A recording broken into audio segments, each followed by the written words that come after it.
Hola amigos de la comunidad Maguen David, bienvenidos a esta cuarta temporada y estamos muy contentos de compartir con Tamar Cohen. Espero que se queden hasta el final y lo disfruten. Hoy estoy muy emocionada y nuestra mesa se llenó de colores y dibujos porque me acompaña una gran amiga para mí, una gran maestra en mi vida. Y para presentarla en muy corto, me gustaría decir que hay libros que cuentan historias y hay libros que se sientan a nuestro lado. La escritura de Tamar Cohen pertenece a este segundo lugar. Un lugar donde la literatura no explica la vida, pero la acompaña. Tamar es una de las voces más sensibles de la literatura juvenil mexicana. Sus historias se acercan a territorios frágiles, la adolescencia, la construcción de identidad, la relación con el cuerpo, el silencio emocional, y los convierten en narrativas que permiten mirar con más ternura aquello que muchas veces cuesta decir. El año terrible, novela ganadora del premio Gran Angular, abrió una conversación honesta sobre el mundo interior de los jóvenes, recordándonos que detrás de muchas conductas hay emociones que aún no encuentran lenguaje. La obra de Tamar Cohen no busca dar respuestas, busca presencia. Sus historias nos recuerdan que crecer también implica atravesar zonas inciertas y que a veces una historia puede decir lo que una persona todavía no puede. Hoy conversamos con una autora que escribe para acompañar. Y yo te quiero agradecer por empezar esta cuarta temporada y que seas nuestro primer capítulo de la cuarta. Teníamos mucho tiempo queriéndonos encontrar y yo queriendo regresar a otra entrevista, ahora contigo en particular, y muchas gracias por venir y ahora sí que queremos que abras tu corazón. No, pues gracias a ti. Después de esta pues preámbulo, no sé, me dejas sin palabras. Recuerdo que cuando te conocí me conquistaste a la primera vez y me vuelves a conquistar por segunda y tercera vez. Muchas gracias. Gracias, Tami. Eso es lo que siento con tus libros. Cuando uno se sienta con un libro tuyo es como sentarse con alguien que sí, estamos escuchando profundamente, pero también que nos esté escuchando en nuestro interior. Y me gustaría empezar por esto. ¿Qué significa para ti escribir desde la escucha? ¿Qué pretendes con tus libros de principio? Bueno, hay algo muy especial en escribir para niños y jóvenes, porque me gusta ponerme desde el lugar del lector, desde el lugar del niño, ¿no? Generalmente, cuando estamos en una mesa y estamos platicando, la razón siempre la tiene el adulto. Sí. Y en este caso, con la literatura, me gusta que la razón la tenga el niño. Y por ponerte un ejemplo, uno de mis libros, que es el libro que más llama la atención a los niños, se llama 5 modos para deshacerme de mi hermanito. Y es un libro de un niño que tiene un hermanito y le quita toda la atención de sus papás y decide deshacerse de él. Y es un libro en el que si el niño se los dijera a los papás, me quiero deshacer de mi hermanito, lo primero que harían sería llevarlo al psicólogo, ¿no? Y decir, bueno, a ver, ¿tiene algún problema mi hijo? Y en el libro el lector encuentra respuestas, se siente comprendido, se siente entendido, se siente que también es parte de, se siente que no está solo, se siente que hay muchos niños, ¿no?, que también quieren deshacerse de sus hermanitos. Y bueno, es una forma quizás a lo mejor un poco drástica de decirlo. Muchas veces a los maestros no les gusta, ¿no?, llevar ese libro a la escuela, pero la realidad es que darle voz a estos temas tabús que tienen los niños, creo que es a mí lo que más me motiva a la hora de escribir una historia. Y que se sientan acompañados los niños, porque sí lo haces así. Y hay veces nosotros como papás sabemos y no tenemos las palabras correctas para decirles a los niños, y sabemos a lo mejor su sensación. Y me acuerdo que mi mamá contaba que mi hermana decía que cuando nació otra hermana ella se quería jalar los pelos, pero tus libros tienen esta magia de de como nosotros también como papás al leerlos con ellos podemos entender un poquito más su lenguaje, pero yo me quisiera ir por qué te vas a los niños, o sea, porque tienes 20 años escribiendo, escribes, tienes tu blog, escribes de muchas cosas, pero ¿por qué tu foco es los niños y los adolescentes? ¿Qué sentía Tamar de niña? A lo mejor esa necesidad de que a lo mejor como adolescente a ti no se te escuchó. ¿Cuál era tu necesidad? Uy, una pregunta muy difícil. A ver, yo creo que tiene varias respuestas. La primera es que cuando empecé a escribir, lo hice en un taller en donde la maestra, que es mi motivación más grande en cuanto a mi inspiración más grande de profesión, que se llama Lupita Alemán, ella escribía para niños y para jóvenes. Entonces, cuando yo empecé a escribir, empecé a ir a ese taller, que de hecho sigue después de 23 años. ¿Y sigues yendo tú con Lupita? Ya no como maestra, sino como amiga. Nos seguimos viendo como amigas. Pero ahí fue donde yo dije, mira, ella escribe para niños, yo también voy a intentar escribir para niños. Entonces, ahí fue ¿por qué empecé a escribir? Ahora, yo me considero una persona bastante infantil, a veces un poco inmadura. Mis hijos siempre me dicen que soy más niña que ellos. Me gusta mucho, no sé, la música de los jóvenes, las series de los jóvenes, y creo que toda esa parte hacen de mí tienen una personalidad muy especial que me hacen, soy muy ingenua, y bueno, yo empecé a escribir a los 9 años, empecé a escribir diarios. Y a partir de ahí no lo dejé hasta que fui mamá. Ya no era el típico diario de hoy desayuné sucaritas y así, pero sí empecé ya como que a escribir un poquito más de historias. Pero sí me considero alguien que se identifica mucho con los jóvenes. Y yo veo a alguien que está identificado con esta parte, ¿no? Con esta, no sé, una sensibilidad especial también que tienen, y me gusta, o sea, me gusta esa parte. Siento que tengo una niña interior que vive en mí y que vive en mí, pero casi afuera, o sea, casi la pudiera yo tocar. A esta niña infantil, y por eso me es más fácil conectarme con este tipo de literatura.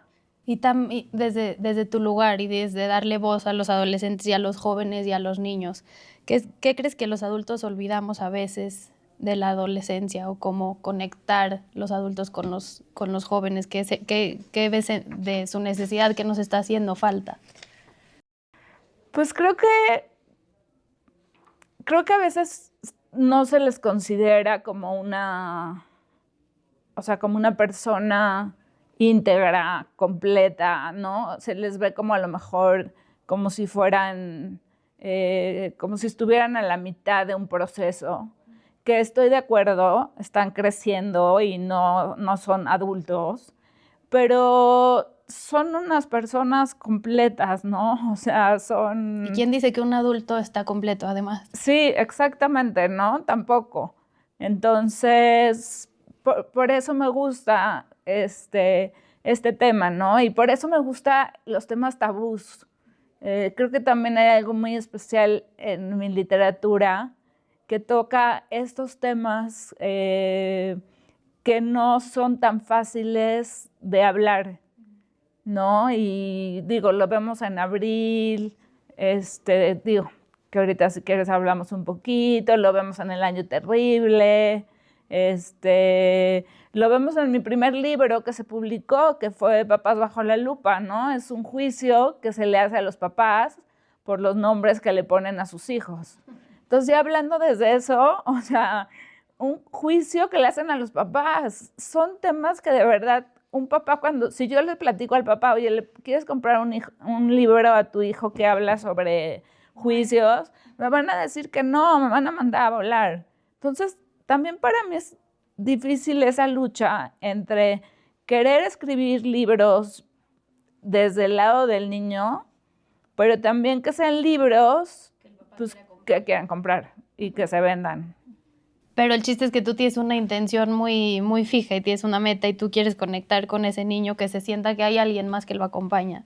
Y dijiste muy en cortito hace un poquito de las escuelas, que tus libros llegan a las escuelas, y sí mencionaste en corto también Abril, pero sí me gustaría, porque hemos platicado por teléfono de esto y que Abril ha llegado a lugares que tú no te esperabas. Me gustaría que me cuentes un poco de esa experiencia. Bueno, primero decir que Abril, el tema que toca es el tema del cuerpo, ¿no? Abril es una chava que se siente, bueno, que se etiqueta más bien como gorda, y todo el libro es sobre cómo se acepta ella a sí misma, ¿sí? Y las etiquetas que le va poniendo pues a las personas que lo rodean, como la mamá, que es maléfica, ¿no? O la nutrióloga, que es el verdugo porque le quita todos los carbohidratos. Y cómo poco a poquito ella pone en pausa su vida. Ella dice, se acabó mis clases de hip hop, se acabó el coro, no me puedo enamorar porque las gordas no se enamoran. Y durante todo el libro, ella solita se va aceptando a sí misma hasta que, pues bueno, no quiero estropear, pero que lo lean. Para que lo lean. Pero a lo que voy es que este libro ha sido muy especial porque ha llegado a escuelas a las que yo nunca imaginé. Me han invitado a Oaxaca en 2 ocasiones y lo han llevado a escuelas que están tanto en la ciudad de Oaxaca como en los alrededores. Esta última vez que fui fue en octubre del año pasado. De hecho, me acompañó mi mamá y estuvo increíble. Fuimos a 3 escuelas, eran 1,500 alumnos en total. 1,500 alumnos que leyeron Abril. Eran 3 escuelas que estaban a 1 hora de Oaxaca. Entonces, la persona que se encarga de esto, ella se dedica a buscar escuelas, llevarles el libro de Abril, decirles, este libro está muy, muy, muy, muy bueno, deberían de leerlo, convencerlos, y cada papá gasta 250 pesos en el libro. Y hay papás que les dicen, oye, no me puedo gastar este dinero, y que les dicen, oye, te lo gastas en una comida un sábado, ¿por qué no lo puedes pagar? Lo pagan. Los convencen.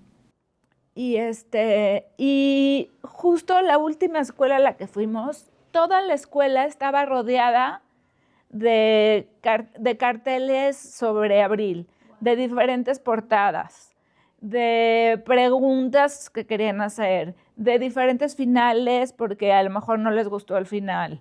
O sea, era una cosa que de verdad yo no daba crédito a lo que estaba pasando. Y además esos niños, 1,500 niños o todas las personas que leyeron ese libro, llegaste tú y te vieron. Y me vieron y me pidieron mi autógrafo. Y luego cuando me metí al baño, porque estaba muy cansada yo, y les digo, ya no puedo más, ya me voy a meter al baño. Y salgo y la que está firmando autógrafos es mi mamá, como maléfica. Entonces, la verdad es que fue una experiencia increíble y eso es lo padre de estos libros, que las editoriales que los publican los llevan a las escuelas y ese es el mercado pues más grande que hay. ¿Te has cambiado de editoriales algunas veces o estoy equivocada? Sí, no, tengo varias editoriales, no solo es una. Y bueno, es que mencionas un poco a Lupita como tu mentora, pero también esta parte quisiera yo retomar un poco esta parte de tus 9 años ya escribiendo, porque aunque sea poco, pero conozco a tu familia y tus hermanas escriben, tu hermana tiene creo que una biblioteca en su casa que todo el mundo puede pasar por libros a su casa, o sea, son una familia de... Cuando un joven no tiene palabras para lo que siente, ¿qué puede hacer con la literatura? Y cómo darles a estos niños, o sea, cómo ser una familia, cómo ser un padre que les dé a los niños la herramienta que tienen la literatura de su lado para poder desahogar o poder hacerse sentir de más. Pues mira, la verdad es que fuimos una familia donde mis papás siempre nos enseñaron a leer. Desde que éramos chiquitas, somos 4 mujeres, yo soy la chiquita. Y desde que crecimos, yo recuerdo a mi papá y a mi mamá leyendo. Entonces, mi hermana grande traduce. Mi segunda hermana escribe, tiene bibliotecas, hace un montón de cosas de literatura. La tercera es psicóloga, pero no para de leer. Y bueno, y luego estoy yo. Sí. Y lo que digo es que para nosotros, si nos ves hablando, siempre el tema es la literatura. ¿Qué estás leyendo? ¿Qué acabas de comprar? ¿Qué no te gustó? ¿Qué sí te gustó? Como que siempre hay un lenguaje ahí literario que habla mucho de esas veces que, como tú dices, hay cosas que no sabemos ni cómo decir. Y lo dice el libro, ¿no? Depende mucho qué estás leyendo, con qué humor estás, qué momento de tu vida estás pasando. Y pues creo que agradecerles mucho a mis papás, ¿no? Lo que hicieron, porque también nosotros lo estamos haciendo con nuestros hijos. Y se puede en este mundo, o sea, entiendo que cuando ustedes eran chiquitas creo que era más fácil, pero ¿qué nos dirías como papás? Como ahorita, bueno, siento que las conversaciones en una mesa ya son qué serie de Netflix estás viendo y no qué libro. Entonces, ¿cómo fomentar la lectura en esta generación? Pues, mira, yo soy de la idea y con mucha esperanza de que los chavos siguen leyendo. En mi casa siguen leyendo, la verdad. Quizás no lo que yo quisiera que leyeran. O lo que tú lees, ¿no? Y no tanto. Y no importa que lean, porque cada quien puede leer lo que quiere leer, el chiste es que lean. Pero haz de cuenta, cuando vamos a las ferias del libro de Guadalajara y todo, hay montones y montones de gente y siempre nos preguntamos, ¿quién dice que no están leyendo, no? Porque la gente está yendo, la gente compra libros, o sea, realmente sí se está leyendo. Entonces, yo creo que si tus hijos te ven leyendo, ellos van a leer, ¿entiendes? Si te ven todo el día, pues, viendo la tele, o si te ven todo el día, no sé, platicando, jugando, o lo que quieras, pues sí, van a hacer eso. Pero cuando saben que de alguna manera les enseñaste desde chiquitos lo importante que es leer, pues ellos lo hacen. Y yo ya estoy esperando a mis nietos porque tengo todo en mi biblioteca. Y todos los libros de la abuela, por principio. Se van a reír, pero en mi biblioteca tengo todos los libros de niños, van en la parte de abajo. Porque yo sé ya los estás esperando, yo sé que tienen que alcanzarlos. No tienen que estar en la parte de arriba. Ya crecerán para alcanzar a los de la parte de arriba. ¿Qué te gusta leer a ti? ¿Qué estás leyendo ahorita? Ahorita voy a empezar justo a leer uno que se llama Comerás Flores, que no tengo idea de qué es, así que no sé. He leído muchas cosas muy raras esta vez, que nunca había leído ningún libro de Stephen King, y me pareció increíble, maravilloso haber leído algo de él. Súper ágil, así de muchísimo misterio. No tanto de miedo como no poderlo leer, pero me encantó haber leído algo de él. Me gusta mucho leer literatura infantil. O sea, siempre, por ejemplo, el premio de Barco de Vapor o de Gran Angular, siempre lo estoy leyendo para ver cómo, de qué ganó, qué escribió. ¿Qué está pasando? Tengo mis autores favoritos, o sea, un poquito de todo, pero siempre hay un libro en mi bolsa o en mi Y mencionaste tantito el premio Gran Angular. ¿Qué significó eso para ti? ¿Hace cuántos años fue? ¿Cómo fue recibir ese premio? ¿Qué significaba para ti? Uy, significó muchísimo. No sé si quieras que te platique un poquito. Además, con esa novela, es lo que te iba a decir, sí, me encantaría que les Ok. platiques de qué va El Año Terrible. Además de ver nuestros cortos en Instagram y Facebook, no se olviden de seguirnos en YouTube y en Spotify y suscribirse a los canales para que puedan ver los episodios completos y así compartirlos también. El Año Terrible trata de una adolescente a la que le diagnostican depresión y más adelante bipolaridad y epilepsia. Es una novela completamente autobiográfica que la escribí en un mes, en una etapa maníaca. Y bueno, es un tema muy difícil, pero es un libro muy ágil, que se lee muy fácil, que tiene muchísimo sentido del humor negro, que es lo que a mí también me encanta. Es mi vida a los 40 años. Y yo lo que quise hacer fue escribirlo en idioma adolescente porque es lo que escribo, ¿no? O sea, como no Era a lo mejor como una necesidad de salirte de ti, escribirlo, o sea, como sí querer escribir como un poco tu historia y sí autobiográfica, pero al hacerlo como un adolescente o sea, sientes esta necesidad de salirte de ti, como verlo de afuera y escribirlo para alguien más. Mira, en parte sí, pero en parte no sé escribir para adultos. En el COVID traté de escribir una novela para adultos y me chocó. No pude. ¿Y quién ya la vio para decirnos que no estaba buena para publicar?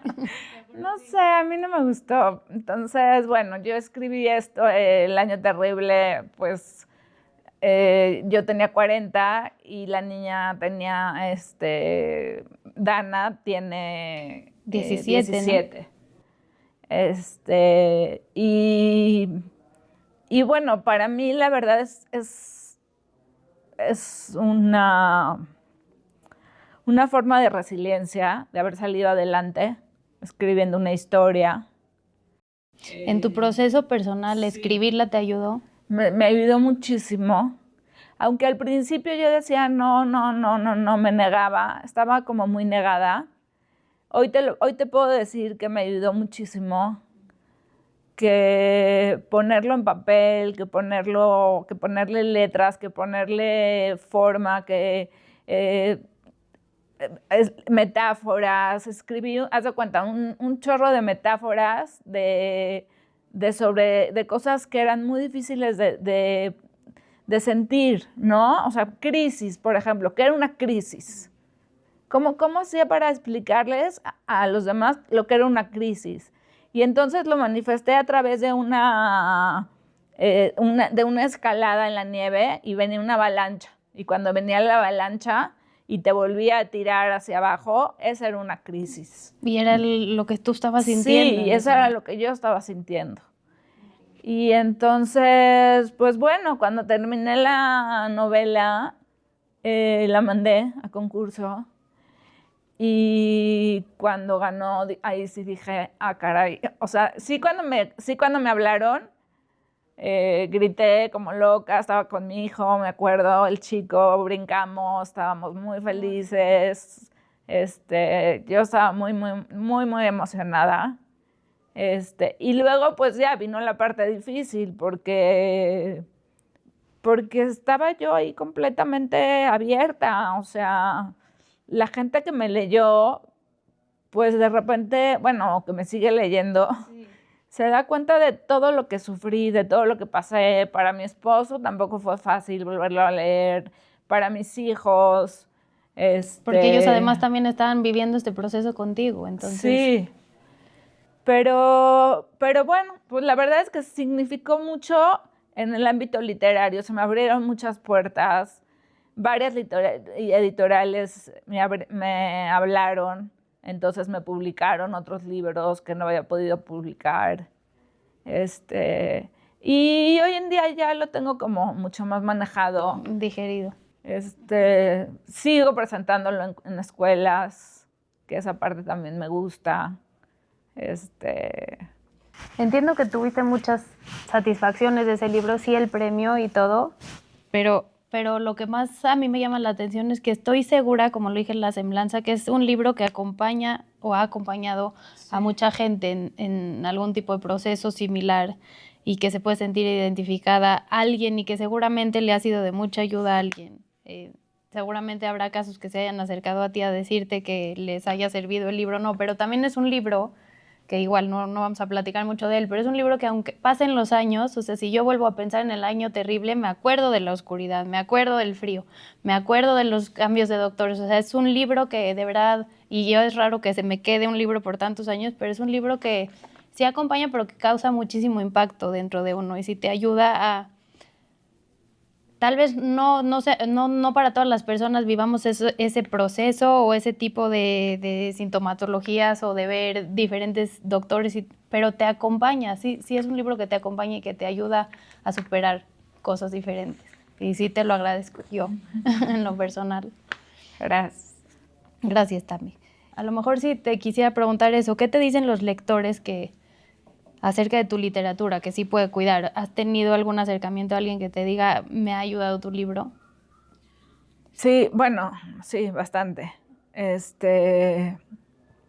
Por ejemplo, el de Abril, tengo en mi pared de mi oficina, tengo colgado cartas de gente, pues, alumnas que veo en las escuelas, que me escriben y me agradecen lo que ha significado para ellas el libro de Abril. Entonces, las pego para que no se me olvide por qué escribo, porque a veces se me olvida. El escribir es algo muy solitario, es un trabajo muy solitario. Y de aquí a que tengas contacto con un lector, de cuando escribes, a veces tarda mucho. Y el proceso editorial y todo eso también tarda mucho. Entonces, todas esas cosas las pego porque digo, no quiero que se me olvide cuál es la razón por la que estoy escribiendo. Yo sé que estoy escribiendo por mí, porque me gusta, porque me hace sentir bien, porque quiero contar una historia, porque me divierte, todas esas cosas valen. Pero que alguien te diga gracias porque escribiste esta historia, porque me hizo sentir muy bien y porque pude superar algún trauma que tenía o algo así, la verdad es que eso vale oro, ¿no? Es como, o sea, vale todo. Entonces, tengo de Abril, tengo del Año Terrible. Del Año Terrible, pues sí, he ido hasta a tomar café después de que hayan leído El Año Terrible, porque sí necesitan un mayor acercamiento, ¿no? Después, y verme que estoy bien. Sí, para ellos también es súper importante ver que después de una historia como la que cuenta El Año Terrible, pues yo, que soy casi la protagonista, aunque no lo soy, pues estoy bien. Y para ellos es importante. Entonces, pues todas estas cosas es muy padre. Y bueno, el 5 modos para deshacerme de mi hermanito es una cosa impresionante. Acabo de ir a una escuela, bueno, de hecho fui a la escuela de... Creo que ese es tu favorito, ¿o estoy equivocada? Es que ese es Siento que le tienes mucho cariño. Es que ese es mi favorito porque me divierte mucho y porque los niños se vuelven locos. Generalmente voy a tercero o cuarto de primaria. Acabo de ir a la escuela de... ¿A la que era la sefaradí? Sí, a la Muna. Te llevó Ajá. Maru, ¿no? Ándale, me dijo, fui y Maru. no le tocó a las niñas y tengo mucho coraje de eso. Ok, fui con Maru.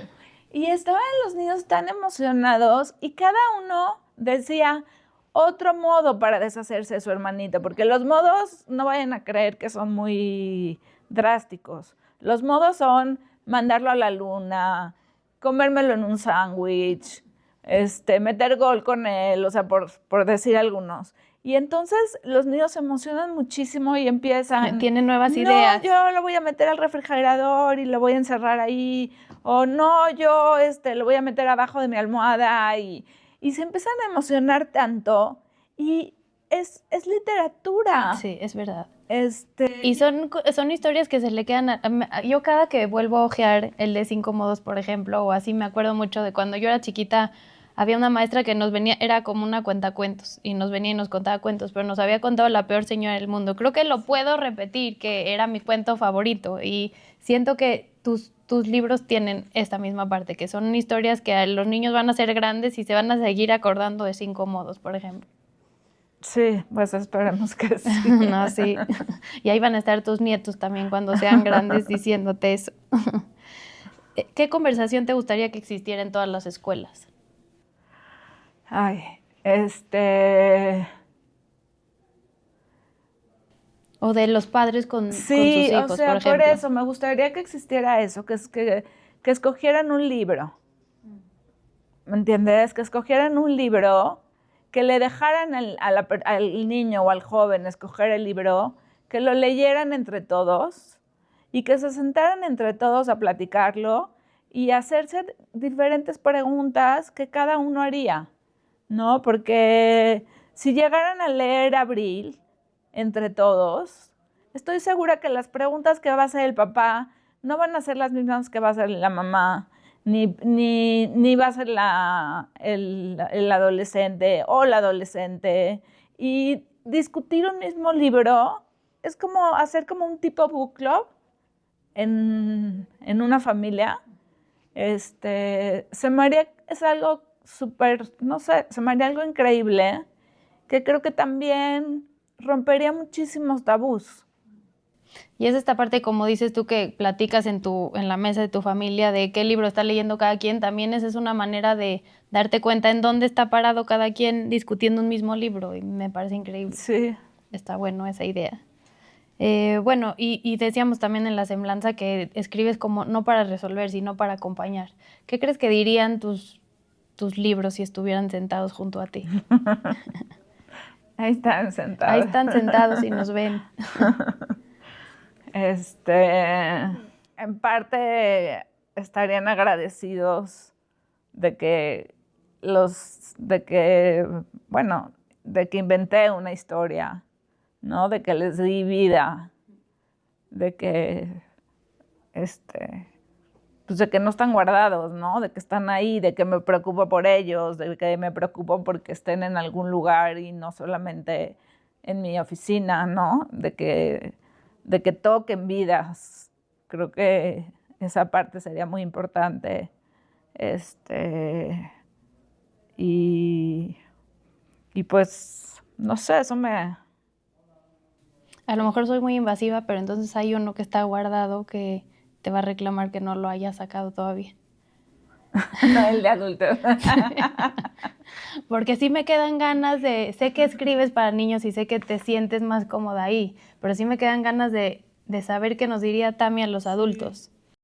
Sí, pero te voy a decir que, Karen, a veces uno escribe y uno solito se da cuenta si el libro está listo para salir o no está listo para salir. Okay. ¿Sí? O sea, es como...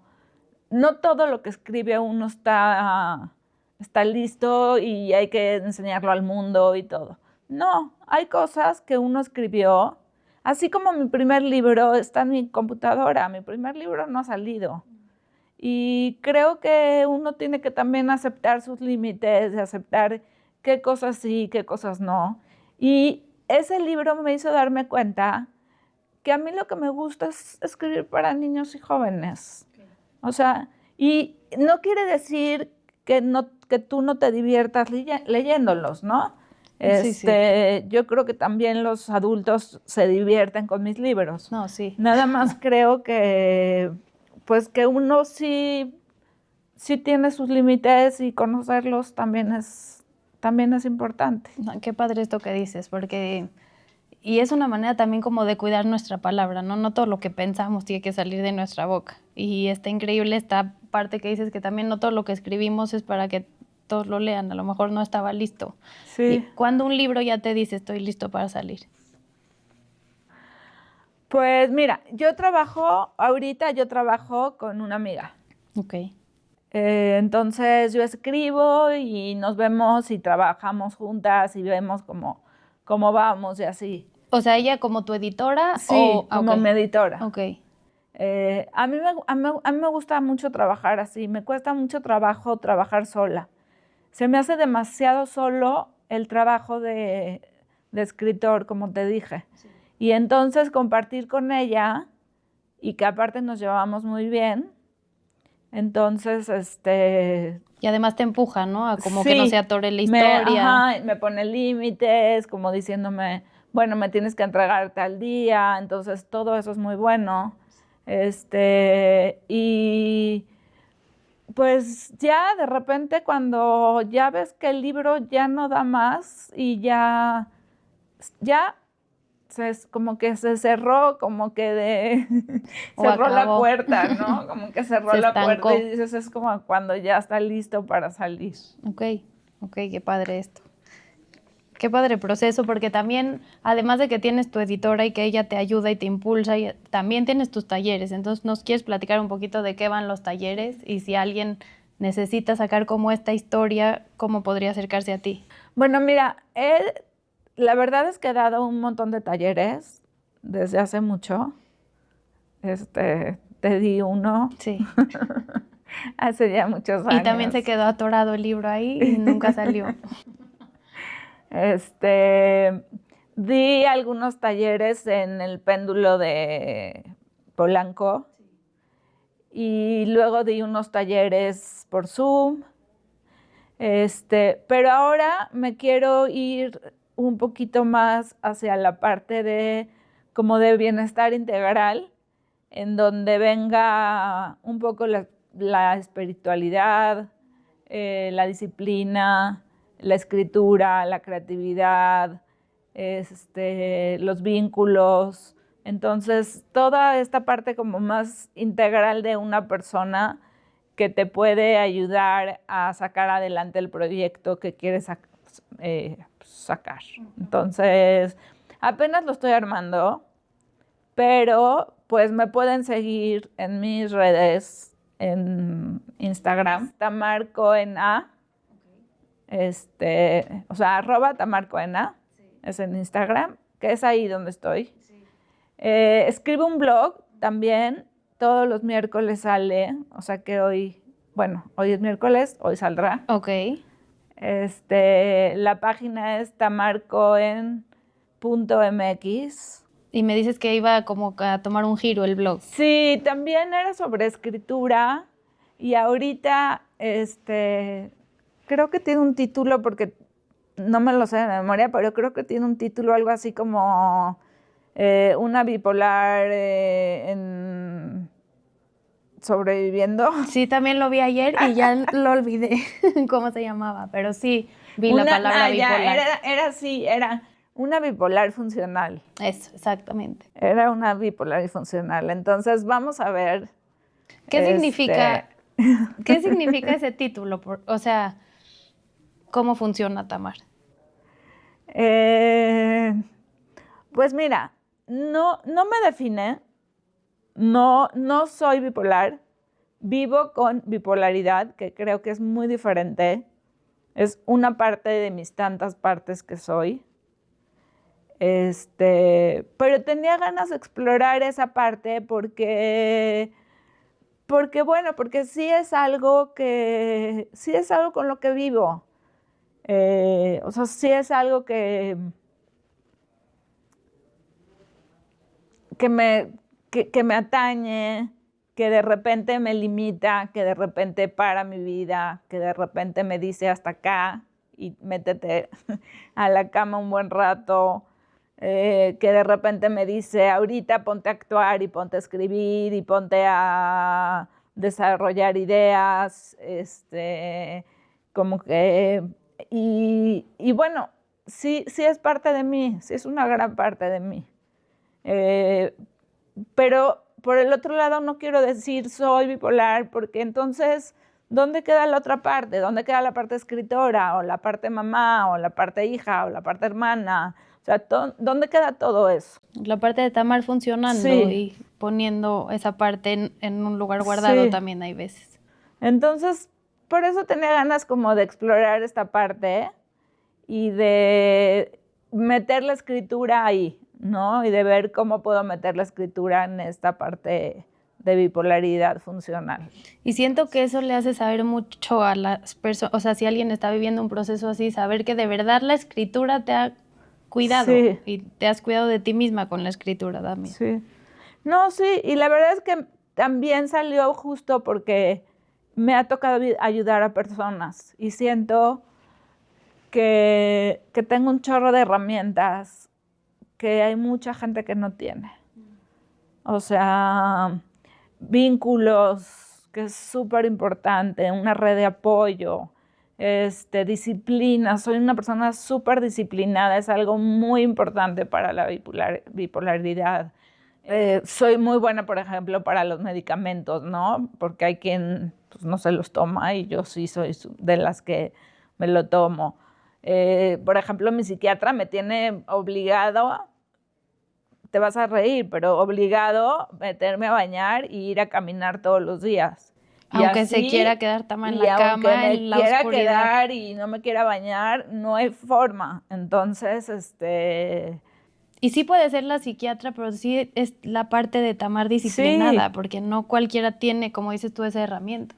Sí, claro. Y entonces por eso se me antojó hacer este taller, porque nunca lo he hecho, porque he tenido siempre muchas ganas de hacerlo, muchas ganas de compartir todas estas herramientas y creo que pueden servir muchísimo. Cuando hables de la parte espiritual, ¿cómo te ha cambiado esa parte y cómo llegaste a inclinarte a ese lugar también? Yo creo que yo en mi parte espiritual, yo la veo como tener un propósito en la vida y a mí como me sirve es, así empiezo en las mañanas.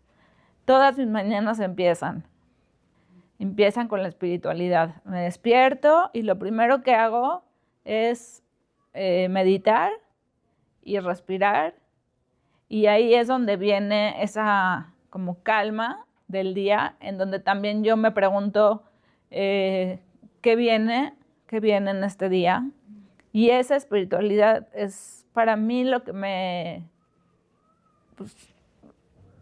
da, ¿no? Lo que me da esta tranquilidad de saber que voy a sobrevivir otro día y que lo voy a sobrevivir bien, ¿no? Que tengo las herramientas necesarias para hacerlo. Y que estás anclada en el presente, o sea, me llama mucho la atención esta parte de la respiración, como puede ser que haya muchas cosas en tu mente, que no sepas qué va a pasar ese día o no, pero empezar la mañana respirando y meditando me hace mucho sentido y siento que seguramente eso te hace estar muy bien también y que nos haría estar bien a todos. Para mí es muy importante saber qué te agradeces tú a ti misma. Uy. Pues me agradezco haber encontrado este camino en la vida, porque me encanta escribir y creo que no todos saben qué es lo que les gusta en la vida. Entonces, saber que tengo esto, saber que tengo un camino que elegir y que además tengo quizás algunas editoriales que estén interesadas en publicarme. Eso me hace también sentir una satisfacción como muy grande. ¿Y en qué estoy agradecida? Híjolas, en la salud que tengo, porque si tú me dices sí, pero eres bipolar y tienes epilepsia y no, o sea, nada que ver. Y no te define, como dijiste. Exactamente, ¿no? La salud que tengo, los hijos que tengo, los papás, las hermanas, las amistades. O sea, creo que no pararía en agradecer todo el círculo, toda la red que tengo a mi alrededor que me sostiene. que están, y la agradezco mencionaste. mucho eso. Y es una parte muy importante para ti, lo dijiste, que es para, o sea, tú sientes eso, que para estar bien los has necesitado. Y seguramente son una red fuerte, como dices, tus papás, tus hijos, tu esposo, que han estado contigo en tus procesos y te han acompañado. Pero tú los acompañas también a ellos. Sí. Y eso es muy bonito, y nos acompañas a nosotros. Y acompañas a gente que ni te das cuenta ni conoces con tus libros. Y yo te agradezco por eso. Muchas gracias. Y te agradezco por estar aquí. Y me gustaría, si tienes un mensaje con el que te gustaría a ti cerrar la entrevista para los jóvenes, o para los niños, o para los dos. Que lean mis libros, que se entretengan, que se apasionen por la lectura, que la lectura da mucho más de lo que creen. A esa niña Tami, a la que dices que casi que la puedes sentir y ver, ¿qué le dirías hoy? No sé, creo que le daría una palmadita en la espalda y le diría que ha hecho las cosas muy bien y que si en algún momento se siente mal, que recuerde esto y que te vea. Muchas gracias, Tami. Gracias por Gracias haber estado con a ti, nosotros. Karen. Gracias, Un espero placer. que hayan disfrutado esta entrevista, que seguramente les servirá a alguien de mucho. Y si saben de alguien que le pueda servir estas palabras que nos acaba de decir Tamar, compartan sus libros, compartan la entrevista a alguien más, y gracias por haberse quedado hasta el final. Nos vemos la próxima y gracias otra vez. Gracias. Gracias, de verdad que gracias.